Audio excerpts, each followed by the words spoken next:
Nah, ketika Fatihah itu sebegitu keramatnya, sebegitu topnya, itu setan rapat, singkat cerita itu yang tadi dipimpin oleh iblis yang sedang terkapar apa? Terus kali obatnya nggak ada, cuma dia shock karena ada surat yang turun yang melafatkan itu pasti selamat dari apa?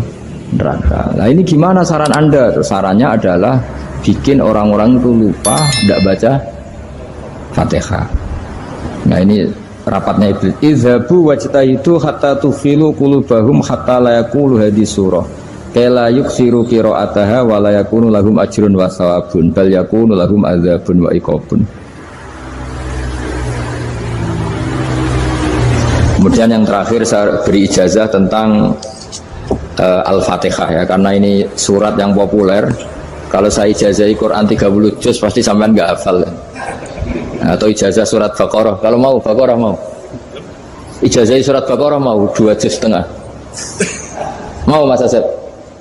Ya Fatihah aja yang gampang ya. Nah, ya kulhu Fatihah ini paket ringan ini. Tapi pahalanya apa? Besar. Ini beda ya, artinya selama ini mungkin Anda baca tapi monoton ya. Tapi ini saya bacakan teks aslinya tentang istilahnya itu mazaya itu kelebihannya Fatihah. Saya baca Arabnya dulu, nanti ini terakhir ijazah. Tadi kan saran-saran umum tentang sosial ya, pokoknya jadikan kebaikan itu punya nilai sosial yang baik lah. Jadi nanti orang yang nggak amanah nggak laku ya, calon bupati, gubernur, presiden yang nggak amanah juga nggak laku. Begitu juga kiai yang tidak amanah juga nggak laku, suami yang nggak amanah juga nggak laku, istri yang nggak amanah juga. Sehingga kebaikan ini jadi nilai sosial yang dalam tanda kutip sudah keniscayaan. Yang diinginkan Allah itu seperti itu, bukan kebaikan yang dipaksakan karena kekuatan negara. Maksudnya kalau bisa kebaikan itu tidak usah dipaksakan. Memang satu apa ya, sudah satu kebutuhan. Kayak cerita-cerita di negara maju itu, bahkan apapun jatuh itu nggak ada yang ngambil apa itu. Makanya gambarannya Mekah Medina kan gitu kan, barang jatuh nggak ada yang berani apa ngambil itu, saking sudah jadi sistem. Sehingga banyak negara di Eropa itu yang sampai nggak punya tentara, nggak punya polisi karena kebaikan itu sudah. Nah kita kan masih capek, polisinya aja capek, apalagi masyarakatnya, karena ya apa ya, kebaikan itu belum jadi nilai apa bersama. Nah kita selain ditopang negara, ada polisi, ada tentara, itu kita usahakan kebaikan itu jadi nilai apa bersama. Ya, tadi wa'tamiru bainakum bima'ruf. Dan kita punya reputasi yang bagus dalam bab ini. Saya masih ingat kecil saya itu yang jilbaban hanya keluarga kiai. Sekarang rata-rata masyarakat itu jilbaban. Dulu yang sekolah SMP, SMA itu jilbaban kadang dulu malah dilarang ya, harus sama seperti itu seragamnya. Sekarang sudah boleh dan nyaman. Lama-lama yang dapat simpatik ya yang pakai pakaian model tertutup seperti itu.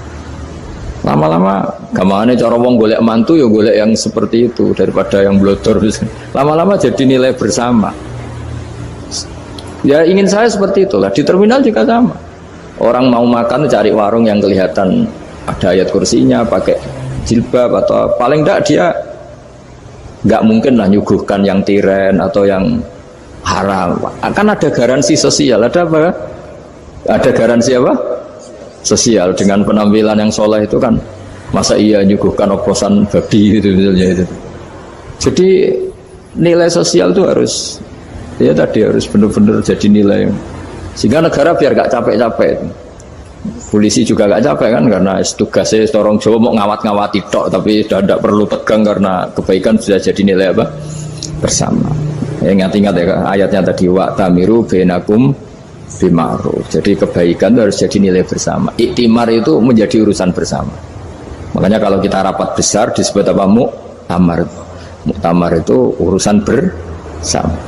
Tadi imamnya sholat juga menopang Gojek karena nggak lama-lama nopang Grab, nopang Kernet, nopang penjaga Indomaret, penjaga bensin, pom bensin. Nah dia hanya punya waktu 5 menit terus imamnya baca Baqarah kan. Iya imamnya mursyid, mungkin dia tambah lama tambah dapat aplaus dari muhibbinnya, tapi makmumnya Dia tambah lama dapat penghormatan dari pecintanya, tapi kitanya wah khusyuk wali kan, dia dapat status naik lah. Kita yang sudah tidak ikut jadi wali diganggu apa pekerjaannya. Kalau ada imam seperti itu sampai mufarokoh saja, niat ya Allah sampai sini saja, saya makmum orang itu, silakan orang itu punya urusan sendiri dengan jenengan, ya sudah, atau salib saja apa ya, itu boleh. Kalau dalam fikih namanya apa, mufarokoh. Mufarokoh itu niat. Tapi kamu jangan langsung selonong mufarokoh, niat dulu. Pamit sama Allah bahwa sekarang mau mufarokoh. Ya, tapi ya jadi sholat yang aneh kan, imamnya masih rukuk, kamu terus sujud, terus apa-apa selesai ya. Mungkin dalam pandangan itu orang lain ini maksudnya makmum gimana ini kok begini. Tapi sudahlah, Allah Maha tahu. Nah, insya Allah dimaklumi. Ya saya baca tentang Fatihah ya, karena sampean pasti sering baca Fatihah. Supaya apa sekaligus jadi jimat lah gitu. Jadi kalau kamu sering di jalan-jalan yang mungkin sepi, atau mungkin kan tidak semua teman Grab itu nasibnya bagus yang di Semarang Jogja, mungkin yang di Kalimantan, di Papua kan ada yang 10 kilo gak ketemu rumah, ya kan ya, lihat di TV itu kan kasihan kan, sudah 10 kilo gak ketemu rumah, penumpangnya kewekar preman tuh kan, ini makan orang enggak kan, udah kan ujiannya dua. Kalau penumpangnya cantik dia kecoba syahwat, kalau preman takut. Jadi orang itu selalu ujian itu. Sing sedengan itu kan jarang orang itu. Jadi kalau penumpangnya perempuan cantik ujiannya itu syahwat, kalau preman ujiannya ketakutan. Kalau orang yang lemah bawa uang ujiannya kamu ingin garong. Jadi hidup itu memang semuanya ujian. Liyabluwakum ayyukum ahsanu amala. Makanya saya sering ditanya oleh teman-teman, Gus, nah ujiannya kenal wong wedok elek piye? Sama, kenal wong ayu ujiane syahwat, kenal wong elek ujiane ngenyek, itu sama-sama dosa. Syahwat ya dosa, ngenyek juga dosa. Wah elek keriting untune metu ya dosa, ngomong gitu. Kadang-kadang orang berpikir enak kancanan wong elek gak dosa. Kata siapa? Kancanan wong elek itu ya dosa, karena bawaannya ngenyek. Ngenyek itu menyepelekan itu. Makanya saya itu ya gak mau berteman sampean. Nanti kan bawaannya ngenyek atau seneng ya tidak tahu. Ya sudah, ada takdir saja, kalau ketemu ya tak ulang ngaji gitu. Tapi ini ngaji terakhir, setelah ini ngaji biasa aja, tidak usah resmi gini. Ngaji kok resmi aneh. Pokoknya nanti suatu saat kalau pandemi sudah berlalu, saya akan ngaji Rebona. Lalu ini ngaji. Ini ngaji yang kurang bagus karena ngatur kiai kurang berkah ini. Nanti tapi ya lumayan lah, masih mau ngaji. Ngaji kok tanggal ini jam ini. Sekarang suatu saat kamu tak panggil, Mas Wahyu datang ke sini jam ini, tidak mesti bisa. Mungkin pas ada acara apa, oh maaf ke sini pas ngecek, pas apa. Gitu. Jadi ya sudah, tapi tak maafkan, enggak apa-apa. Takdir ya. Tak bacakan supaya sampean tahu keramatnya Bismillah.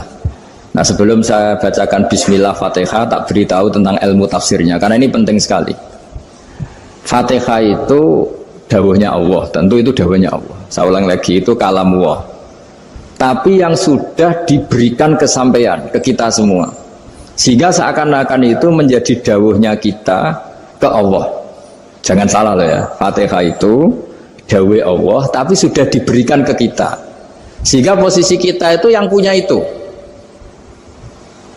Nah kenapa ini perlu dijelaskan? Karena nanti ada kalimat iyyaka na'budu wa iyyaka nasta'in. Kalau itu masih kalam Allah, berarti Allah ngomong ke kamu, ngendikan ke kamu, kepadamu aku menyembah. Masa Allah menyembah kamu? Nah sehingga ilmu tafsir itu menyelesaikan itu dulu ya. Saya ulang lagi ya, sebelum sampean sering baca Fatihah, aku yakin ya sering baca. Tapi barokahnya tidak paham itu tidak pernah janggal. Enggak paham itu ya penting supaya tidak iskal, tidak janggal. Sebetulnya di kalimat itu ada yang janggal. Kalau Fatihah itu kalimatnya Allah atau kalam Allah, bagaimana dengan kata-kata iyyaka na'budu? Masa Allah ngendikan ke kita, kepadamu kami menyembah? Masa Allah menyembah kita?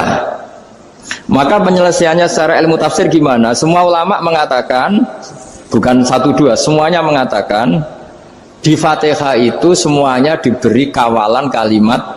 Saya ulang lagi ya, di Fatihah itu semuanya diberi awalan kalimat qulu, katakan wahai hambaku begini. Ya, katakan wahai hambaku begini. Nah, begini ini pelajaran dari Allah yang sudah diberikan ke kita. Terus kita mengatakan bismillahirrahmanirrahim, alhamdulillahirabbil, termasuk kita mengatakan iyyaka na'budu wa iyyaka nasta'in.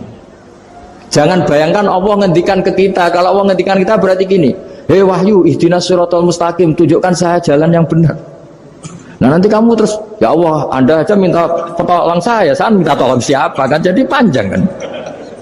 Ya, saya ulang lagi ya. Jadi itu di Ulumul Quran diterangkan gimana? Sebelum baca Fatihah, ya. Fatihah itu kalamullah, ngendikane Allah, tapi yang sudah diajarkan ke kita dan sudah milik kita, sehingga kalimat itu menjadi milik kita. Tapi ya kalamullah, tetap kalamullah, tapi sudah menjadi milik kita. Udah paham ya? Ya pinter naon. Ya, karena kalau tanpa penjelasan seperti ini, Anda akan iskal. Bagaimana Allah, iskal itu janggal. Bagaimana Allah mengatakan iya karena butuh? Kan jadi aneh ya?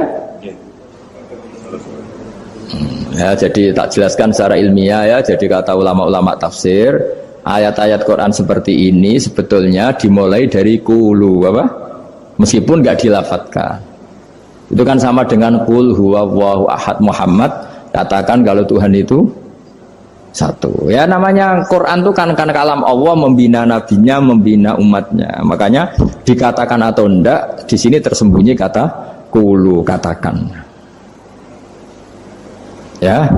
Jadi ya ibarat apa itu? Kamu ngajari anak kamu lah. Panggil jenengan bapak kula. Itu maksudnya anak itu, kalimat itu kalimat kamu, tapi kamu ajarkan ke anak kamu. Terus anak kamu bilang, Pak jenengan bapak kulo. Nah, ketika kamu mengatakan jenengan, bukan kamu mengatakan jenengan anakku, berarti anakmu itu bapakmu, kan lucu kan? Anak kamu ajari jenengan bapak kulo, kamu engkau bapak saya. Terus anak kamu mengulang jenengan atau kamu bapak saya. Berarti itu kalimat yang kamu ajarkan, tapi sekarang sudah milik anak kamu. Kalau itu kalimat kamu kan lucu, masa anak kamu bilang bapak. Nah itu seperti itu. Jadi ulama memberi solusi atau jawaban iya karena abudu. Iya itu sebelumnya ada kata-kata qulu, katakan wahai hambaku, hubungan kamu dengan saya adalah katakan iya karena abudu wa iya karena nasta'in. Terus hubungan kamu dengan saya katakan juga dalam doamu ihdinas siratal mustaqim. Jelas ya, jadi itu kalam Allah yang sudah milik kita karena diajarkan Allah untuk kita. Dong ya? Ya sudah dong ya, gak jelas ya. Tapi bagus, gak jelas itu bagus. Kalau kamu jelas gak jadi dikrem, jadi gubernur. Min azimi fadliha kasratu asma'iha wa fadail ukhra. Ini cerita dramatisnya surat Al-Fatihah. Qala Abu Hurairah radhiyallahu anhu inna iblisa ranna khina unsitat Al-Fatihah. Jadi iblis itu begitu kesakitan. Ini kitab Abu Abul Farad karangannya Syed Muhammad Alawi, juga kutipan dari beberapa kitab. Yang jelas beliau sendiri juga ngutip dari beberapa riwayat di beberapa hadis. Halaman 123. Ketika Fatihah turun itu iblis kesakitan. Kayak orang sakit gigi lah, tersiksa sisanya karena turunnya surat apa? Al-Fatihah. Artinya kalau Anda baca Fatihah dijiwai, maka Anda melemahkan setan, melemahkan iblis. Wa qala Mujahid, khina unzilat Fatihatul kitab ronna fastama indahu asyayatin. Jadi ketika Fatihah itu turun, iblis itu terkapar lah kira-kira. Sampai dijenguk banyak setan. Jadi kemana di ICU lah kira-kira gitu kalau sekarang itu. Entah COVID entah enggak tahu. Pokoknya di ICU sampai dijenguk banyak setan. Enggak tahu bawa apa enggak tahu. Pokoknya dijenguk banyak setan. Ono yang nyangoni karena ini apa? Ketuanya apa? Pingsan, sakit. Jadi iblis itu sakit sampai dijenguk anak buahnya setan-setan. Ya, semoga kalian semua tidak kenal setan. Kalau kenal berarti teman, apa? Wa qalu misla dzalik. Wa qala lahum laisa mimma taquluna syai'un walakin unzilat suratun laisa ajru qailiha illa an harramallahu alaihi nar jahannam. Saya ini bukan sakit fisik kata iblis. Kamu tidak usah jenguk saya, datangkan dokter terbaik, tidak usah. Saya ini tidak sakit fisik. Saya ini sakit karena ada surat yang diturunkan, yang pahala yang melafatkan surat itu pasti selamat dari neraka. Padahal misi terbesar saya ini supaya manusia masuk neraka. Sekarang punya tamengnya. Wah pusing kan? Ya seperti orang lah, goda sampean ternyata sampean setia, itu kan pusing. Nah ternyata tidak setia, itu yang akhirnya ribet kan itu. Jadi iblis itu cita-cita terbesarnya kan semua orang itu masuk neraka. Nah sekarang turun satu surat yang gara-gara surat itu siapapun yang baca dijamin selamat dari neraka. Jadi walakin unzilat suratun laisa ajru qailiha illa an harramallahu alaihi nar jahannam. Karena jadi dia shock lah, kalau orang di Jawa itu bilang shock. Aduh sial nasib saya ini umat nggak bisa saya goda lagi karena punya tamengnya tadi punya. Qadba tolakai dukum mamakrukum. Rekayasa kalian sekarang itu tidak ada gunanya semua. Nah, ini alhamdulillah di Indonesia kelihatan kan banyak yang miskin, banyak yang susah. Tapi selagi mereka masih sholat, itu keinginan mencari halal itu masih tinggi.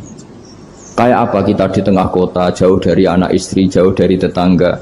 Biasanya kalau orang jauh dari anak istri, tetangga kan sakar pede. Tapi yang soleh masih banyak, sudah jauh dari keluarga tetap lurus.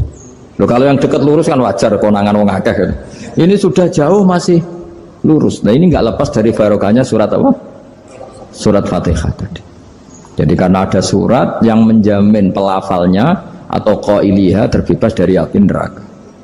Wa qalat as-sayatinu lahu is ayyusai'in ta'muruna ya maulana. Faqala lahum idhabu wajtahidu hatta tukhfilu qulubahum hatta la yaqulu hadhihi surah. Lalu kita gimana? Jari para setan begitu. Lalu kita gimana? Terus kata iblis, sudah bikin mereka lupa sehingga tidak baca lagi. Selagi masih baca kita pasti keok. Jadi kalau sampean sudah jarang baca Fatihah itu berarti sudah bagian dari kemenangan apa? Iblis. Jadi kalau sampean sudah jarang baca Fatihah itu berarti bagian dari kekalahan Anda, kemenangan iblis. Masih sering baca? Berapa kali? 5 kali sholat. Terus apa lagi? Kalau ngajarin itu juga selain itu juga. Kok 5 kali tok itu? Berarti pas sholat fardu tok itu? Enggak 5 kali itu mendingan itu 17. Kamu itu ngitungnya jangan 5 ini. 5 waktu saja. 5 waktu itu berarti lumayan kan? Berapa? 17 ya? Iya. 17 ya? Ya 17, tapi kalau makmum tuh sering separuh kan, apalagi makmum terawih. Ya kan? Makmum terawih itu bacanya Fatihah ada yang sempurna enggak ya? Ya enggak lah. Baru alhamdulillah rabbil alamin mampu ikut ruko kan gitu. Makmum kan yang terawih lah Mas. Kalau terawih jarang sempurna ya. Fatihahnya itu. Kan imam sudah ruko, kamu bacanya Fatihah sampai mana tuh? Baru setengah ya. Ya paling pas raweh aja kan tidak sempurna ya. Apalagi kalau imamnya sing kilat tuh, waduh malah. Nah ketika Fatihah itu sebegitu keramatnya, sebegitu topnya, itu setan rapat singkat cerita itu yang tadi dipimpin oleh iblis yang sedang terkapar apa? Terus tadi obatnya nggak ada, cuma dia shock karena ada surat yang turun yang melafatkan itu pasti selamat dari apa? Neraka. Nah ini gimana saran Anda? Terus sarannya adalah bikin orang-orang itu lupa, tidak baca Fatihah. Nah ini rapatnya iblis. Izhabu wajtahidu hatta tufilu qulubahum hatta la yaqulu hadhihi surah. Kala yuksiru qira'ataha wa la yakunu lahum ajrun wa thawabun bal yakunu lahum adzabun wa iqabun.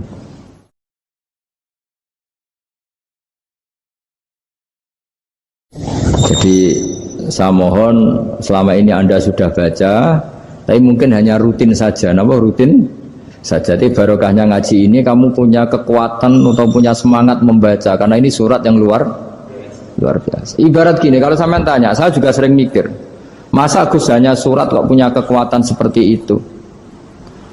Di dunia ini kata Allah, mulai Nabi Adam sampai kiamat, nggak ada yang bisa menandingi kekuatan kalimah. Kalimah itu kata-kata, nggak ada yang bisa menandingi kata-kata. Misalnya Anda nge-grab berangkat istri cuek, berangkat cuek, itu beda dengan ketika meskipun satu kalimat, wes Pak muga-muga dilindungi pangeran, mungkin jenengan selamat, itu menjadi teduh dan semangatnya luar biasa karena kayak mendapat support. Jadi kira-kira kalimat itu hubungannya kita dengan Allah. Fatihah itu seperti itu. Kamu melafadzkan satu kata-kata yang dibenarkan langit bumi, dibenarkan aras, dibenarkan malaikat, dibenarkan semua penghuni di dunia ini. Sehingga tuh efeknya luar biasa. Itu seperti gini ya, kamu cerai sama istri, terus nikah lagi katut babon.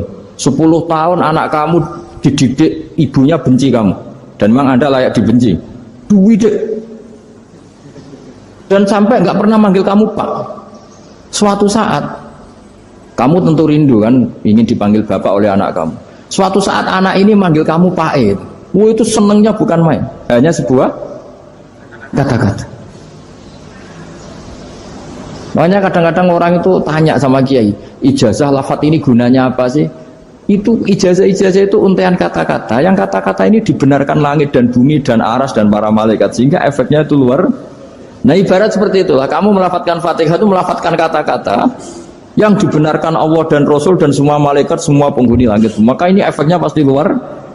Nah di sini lah orang-orang dulu itu tahu keramatnya itu, sehingga ketika melawan Belanda, melawan Jepang dulu itu kalimat-kalimat itu menjadi mantra yang luar biasa. Doa yang luar biasa.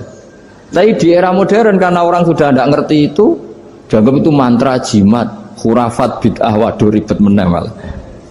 Sebetulnya tidak seperti itu. Memang kata-kata ini kekuatannya luar biasa. Sama kesakitan hati kamu juga karena itu. Ngojek wangilan ya. Lha Pak di bojo kok kowe gagahe tok kere. Wah, iku seling terus Gusti. Padahal kalimat itu kan tidak melukai secara fisik, tapi apa kerjanya sesuk saras-sarasen. Karena terus dengan pengadilan seperti itu kan, ngapain kerja demi perempuan yang seperti ini? Lagi-lagi kata-kata ini luar. Nah bayangkan kalau kata-kata itu adalah kalimat yang diajarkan Allah lewat Rasulnya, lewat malaikat Jibril. Kayak apa kekuatannya itu? Nah kira-kira Fatihah itu gitu. Kalimat yang baik, kalimat thayyibah diajarkan oleh Allah dan Rasul, kayak apa kira-kira kekuatannya? Pasti luar biasa. Wong support yang dikatakan istri kita, anak kita aja luar biasa, apalagi ini support yang diajarkan Allah dan Rasul. Ya makanya saya mohon kalau baca Fatihah, baca kalimat-kalimat thayyibah ketika sholat itu dijiwai. Ya misalnya Rabbana lakal hamdu mil'us samawati wa mil'ul ardi wa mil'u ma syi'ta min syai'im. Engkau zat yang layak dipuji, dan pujian ini memenuhi langit dan bumi. Karena kita tahu nggak ada sejengkal di alam raya ini kecuali di situ ada rahmat Allah. Misalnya kamu bisa lewat sampai rumah saya, kamu mungkin anggap biasa saja. Coba kalau ngalami likuifaksi, tahu-tahu bumi ini ambles, bisa ngelewati yang likuifaksi itu luar. Tanyakan orang pernah ngalami likuifaksi di Sulawesi, itu melihat bumi bisa diinjak nggak ambles itu, wah luar. Dan sampean nggak ngalami itu sehingga lewat bumi ya biasa aja. Coba kalau ngalami seperti tidur, ya biasa aja. Coba kalau ada gempa, bahwa bumi tenang ini sudah nikmat yang luar biasa. Masa kamu ngaku nikmat nunggu digituin? Ya kan? Nah, makanya baca Fatihah dijiwai lah, bahwa ini kalimat yang luar biasa. Nah, saya teruskan ya. Warwa Muslimun fi sahihihi an Ibnu Abbas radhiyallahu anhuma annahu qala bainama Jibril alaihi salam qaidun dan Nabi sami anaqidan min fawqi farafa'a ra'sahu faqala hadza babun minas sama futihal yawma lam yuftah qaddu ilal yaum fanazala minhu malakun faqala hadza malakun nazala ilal ardi wa lam yanzil qaddu ilal yauma fasallim waqal abshir binuraini qad uti tahuma lam yu'tahuma nabiyyun qablak Fatihatul kitab wa khawatimu suratil Baqarah. Jadi suatu saat Jibril ini jagongan kira-kira gitu sama Rasulullah. Tahu-tahu langit itu gemuruh. Langit gemuruh kata Jibril, terus semuanya ngangkat kepala ke langit. Ini pintu langit baru ini dibuka, yang sebelumnya tidak pernah dibuka seperti ini. Turunlah malaikat, yang malaikat ini pun malaikat spesial, yang nggak malaikat murahan lah kira-kira gitu, yang nggak pernah turun ke bumi kecuali juga saat itu, dengan penyambutan yang luar biasa, dengan semuanya tidak pernah terjadi, hanya karena bahwa surat Fatihah. Jadi ini surat yang luar biasa, pengawalannya lewat malaikat yang spesial, nggak pernah turun di bumi kecuali saat itu. Penyambutannya juga nggak pernah seperti itu, baru seperti itu. Jadi semuanya itu spesial. Nah kenapa ini spesial? Karena di situ ada isi puja-puji kepada Allah Subhanahu wa Ta'ala. Ada ikrar kita, Alhamdulillah Rabbil Alamin Ar-Rahmanir Rahim. Ikrar ini penting. Kalau contoh paling gampang gitulah, kamu punya istri selama ini cerewet terus, Suatu saat ngomong, Pak, tak angen-angen ra ono wong lanang koyo sampeyan. Itu langsung tidak ada lelaki sebaik engkau. Itu sampean senengnya, masya Allah, karena ada ikrar dari seorang istri ke kamu.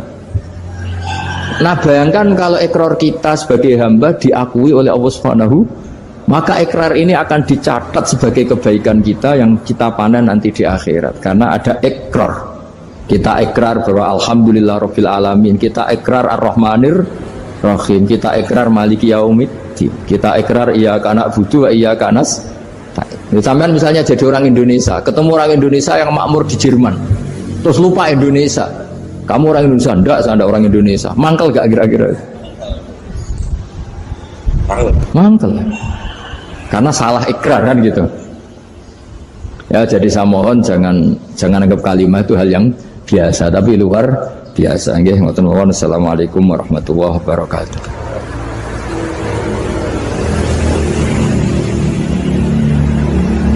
Saya berkali-kali kampanye di mana-mana lah, kampanye dan menganjurkan.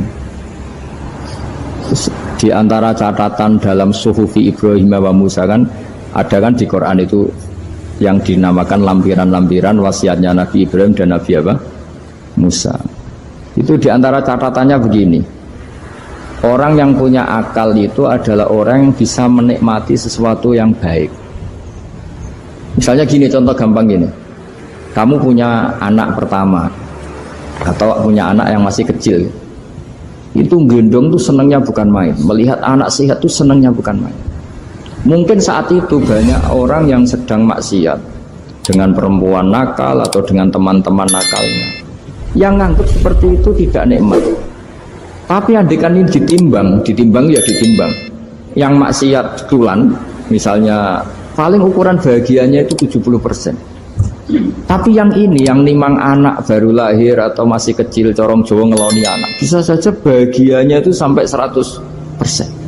Artinya selama ini kesalahan kita adalah nganggap maksiat itu pasti menyenangkan dan taat itu tidak menyenangkan. Makanya saya berkali-kali fatwa, untuk melawan kenikmatan maksiat, orang harus terbiasa menikmati taat, menikmati kebaikan. Jangan kira kita nimang istri nikmat, nimang anak nikmat, ketemu teman yang lama tidak ketemu juga nikmat. Artinya kita akan melewati berjam-jam untuk jagungan sama teman, sama anak, sama istri.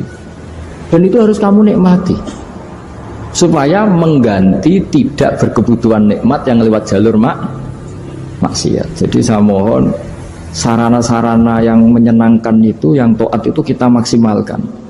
Makanya bapak saya tuh sering pesen, kowe nak ngaji sing guyon, sing seneng. Nganti wong maksiat itu karena cari kesenangan.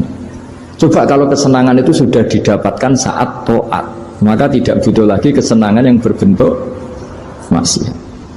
Makanya orang-orang wali dulu kalau sudah sholat itu gak bisa berhenti karena merasa nikmat.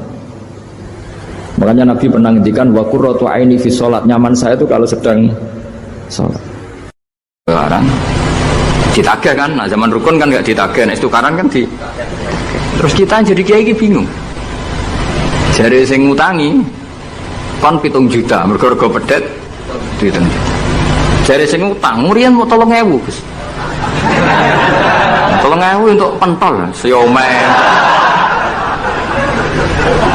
Oh, kata pantan teng ngarep kula. Sing utang seneng 3.000, sing utangi seneng 7 juta. Lah saiki bareng, ya nak ngono sawur pedet ta mending ngono. Pedet apa, Gus? Sisi tok milih pedet limusin. Sisi tok milih pedet biasa, dhisik pedet biasa. Lah ya pedetku biasa iku cara nak mbok utang wis anak putu.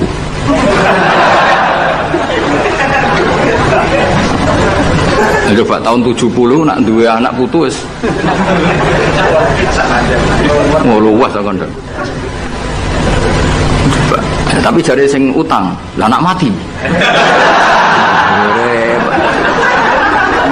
Coba kalau kamu jadi kiai itu coba mau apa coba? Mulane wong dadi kiai iku berat-berat itu. Ora berat nih, konsultan hukum itu sampean jadi pengacara, menang ra menang nak sing kelas Jakarta itu 1 miliar. Nak kelas kabupaten jadi 5 juta. Dadi kiai gak salam templek 20.000 taruhane swarga neraka. Wong desa paling salam templek 50.000 20.000. Takokane nak dijawab kliru swarga. Mane kula berdalu sing rayu pangeran Gusti wis pantese kula mlebu swarga. Wong ora melok utang kok melok mikir. Murwet. Wonten tiyang setengah demenan, setengah nikah niki lapure mbek kiai. Wonten rondo ku ayu. Wis rondo ayu ning ndi menarik sunnatullah. Dirabi tiyang di masna lah, sirri. Suatu saat rondo iki wis ora seneng mbek sing lanang. Jare rondo iki muni wis dipegat. Sing lanang digoleki wis ora ono. Ketoke ya rong megat. Nah cara hukum itu kan terus kene dadi kiai melok bingung. Bingungnya itu nak merodone ayu kita tambah bingung meneh, kita rabi ta ora malah bingung meneh. Ora mboten bingung hukume, nak iku ora kowe selera-seleramu. Enggak, kula mboten kepikiran.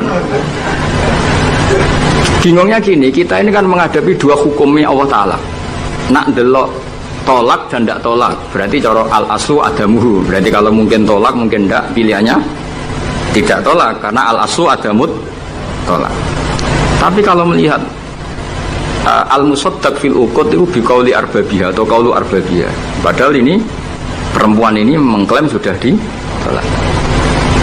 Pertanyaannya, wilayah tolak itu tidak milik perempuan. Kita harus mengkonfirmasi sama lelakinya, karena yang punya wilayah tolak itu lakinya saya bisa dihubungi. Pernah bisa tak hubungi, tak tanya, Kang, bojomu mbok pegat ta urung? Urung lek Gus, lumayan nggo cadangan. Pusing meneh kan. Dilaporane KUA ora resmi. Coba kira bingung dadi kiye. Ngukumi salah neraka. Ngukumi bener ora melok ngeloni wis jejer gak pesen. Kan ora ono untungi. Salam kan lek mau 20.000 iku. Lho kira ora rasane dadi kiai. Akhirnya kula nak ketemu sing lanang tak wamuk. Kowe nak kepengin ra mlebu neraka, nak megat-megat nak ora-ora. Mergo Quran iku paling anti iku fatadzaruha kal mu'allaqah, ngembahno wedok iku koyo gantungan, kawin ora. Kowe iku mungkin kira mlebu neraka lewat gak megat, tapi iso mlebu neraka mergo mangkelno aku tak omong ngono. Aku donga aku rapati mandi lah, tapi nak ndongak mlebu neraka, kowe mlebu neraka ketoke mandi. Mangkel Allah. Ya mun Gus apa gate ben jelas aja ben jelas. Karena ngel-ngel orang coba. Makanya Allah itu anti betul kalau ada orang lelaki menggantung perempuan. Di antara pantangan yang diajarkan apa? Fala tamilu kullal maili fatadzaruha kal mu'allaqah. Karena dia ini mau butuh cadangan tok. Nah lagi nenengan mbek bojone kok ndek alternatif. Mergo si wong iki zina moh, tapi kalong jatahe biologis ya moh. Wis ngono-ngono kan urusanmu, aku sing pusing, mesti ditakoki hukume. Lah bolak-balik nak kiai sing terkenal gak ngalim ora ono wong takok. Mau wong rono dukun mandi ra mandi nyekeki ning ngarep. Nanti dadi kiai hukum mbek kiai dukun. Kiai dukun kan mandi ra mandi mukadimah segula 2 kilo. Nak mandi ditambahi, nak ra mandi gak ditarik. Aman kan? Nak kiai hukum ora. Ngomong halal haram wis repot, nak salah neraka. Bener 20.000. Ruwe padahal. Nane kula sering rayu pangeran Gusti kula niku pantese mlebu swarga. Salah kula kata Allah, pokoke pantese mlebu swarga. Jadi mboten urusan GR mboten, jenengan pantese ulama mlebu swarga. Yo repot. Pemene urusan kawin, riba. Karena kita ngadepi hukum sing rubahnya itu Masya Allah. Ya kayak tadi misalnya kue anut uang itu tidak turun. Darani goblok. Wong gladak kula yang sekarang dinyang wong 200 juta sekarang itu dulu buyut saya kata ibu tukune mau 700 rupiah. Karena uang dulu kan ono sen, di bawah sen ada lagi, di bawahnya lagi ada lagi. Jadi 700 rupiah itu. Nah saiki misalnya gladakku tak dol 700 rupiah. Iku nggo tuku genteng tok ya ora cukup. Makanya kita ini jadi bingung kan kalau ngukumi utang piutang di masa lalu itu dikrus pakai apa? Ada ulama yang mengatakan dikrus pakai emas. 700 rupiah zaman itu kalau digramkan dapat berapa gram? Ya memang itu paling gampang. Sampai sekarang ya kita pun seperti itu. Misalnya Makanya untungnya pangeran itu luar biasa ya. Perangkat itu tetap ditetapkan sama Allah. Misalnya gini, ada orang konflik utang piutang di depan saya. Tak takoki pedet zaman itu regine pinten, Mbah? Zaman itu 700 Gus atau 3.000. Ya sudah kita tanya di apa itu? Di apa sajalah tanya yang ahli-ahli emas itu tahu. Zaman itu 700 rupiah atau 3.000 dapat emas sekian gram. Mau tidak? Jadi Allah itu menyediakan perangkatnya. Galah kalau nu kathah kanca akrab sing bakul emas. Jadi kalau nu akhirnya takut, iku golek referensi emas tahun 70 itu 3.000 untuk pirang gram. Ternyata ya untuk wakeh. Karena polanya sama, napa? Emas itu kan sama terus sampai ila yaumil kiamat. Makanya bank di dunia pun, World Bank maupun BI sampai sekarang acuannya tetap harga emas. Itu Allah Subhanahu wa taala. Allah itu zat sing maha pinter. Jadi nilai dolar, nilai rupiah gak stabil tapi harga emas tetap stabil. Artinya gini, kalau kita utang 1 juta zaman itu kok untuk emas 2 gram, 10 tahun kemudian ya sudah, pokoknya emas 2 gram. Meskipun sekarang harganya 4 juta. Paham ya? Jadi tetap Allah itu damel perangkat. Akhirnya kula jadi ulama ya rapati bingung. Yus pokoknya kruse emas ku piro? Iki nak kowe anut aku. Mungkin sing mbok takoki aku. Nah nek anut aku ya aja takok aku. 20.000 ngajak neraka.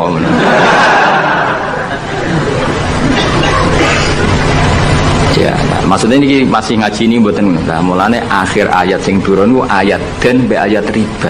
Goden ya mari riba iku ya mergo den. Saiki sing utang iku ora masyarakat tok, kiai sak santri-santri yo tukang. Mulane BPKB ini udah pinter-pinter. Nak sekolah udah suwi ya? Apa sedih lu? Ada nggak orang punya motor BPKB-nya di rumah? Ada 10% sak kampungmu. Sekolah pinter lah. Enggak, maksudnya dari satu kampung itu sing BPKB ra sekolah berang persen? Berapa? 0%. 0%. Oh, no. Berapa tidak? Oh, no, itu berarti orang kusur. Weling mesti itu tukang gadekno. Berang persen gak ngali? 10 ono. Dari iki ra ono. Jek ono 10. Ono.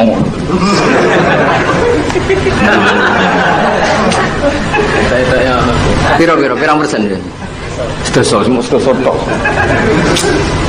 Kalau sertifikat tanah akeh ndi?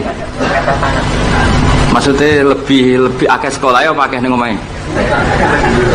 Oh, berarti nak motor, mobil akeh sing sekolah. Nah,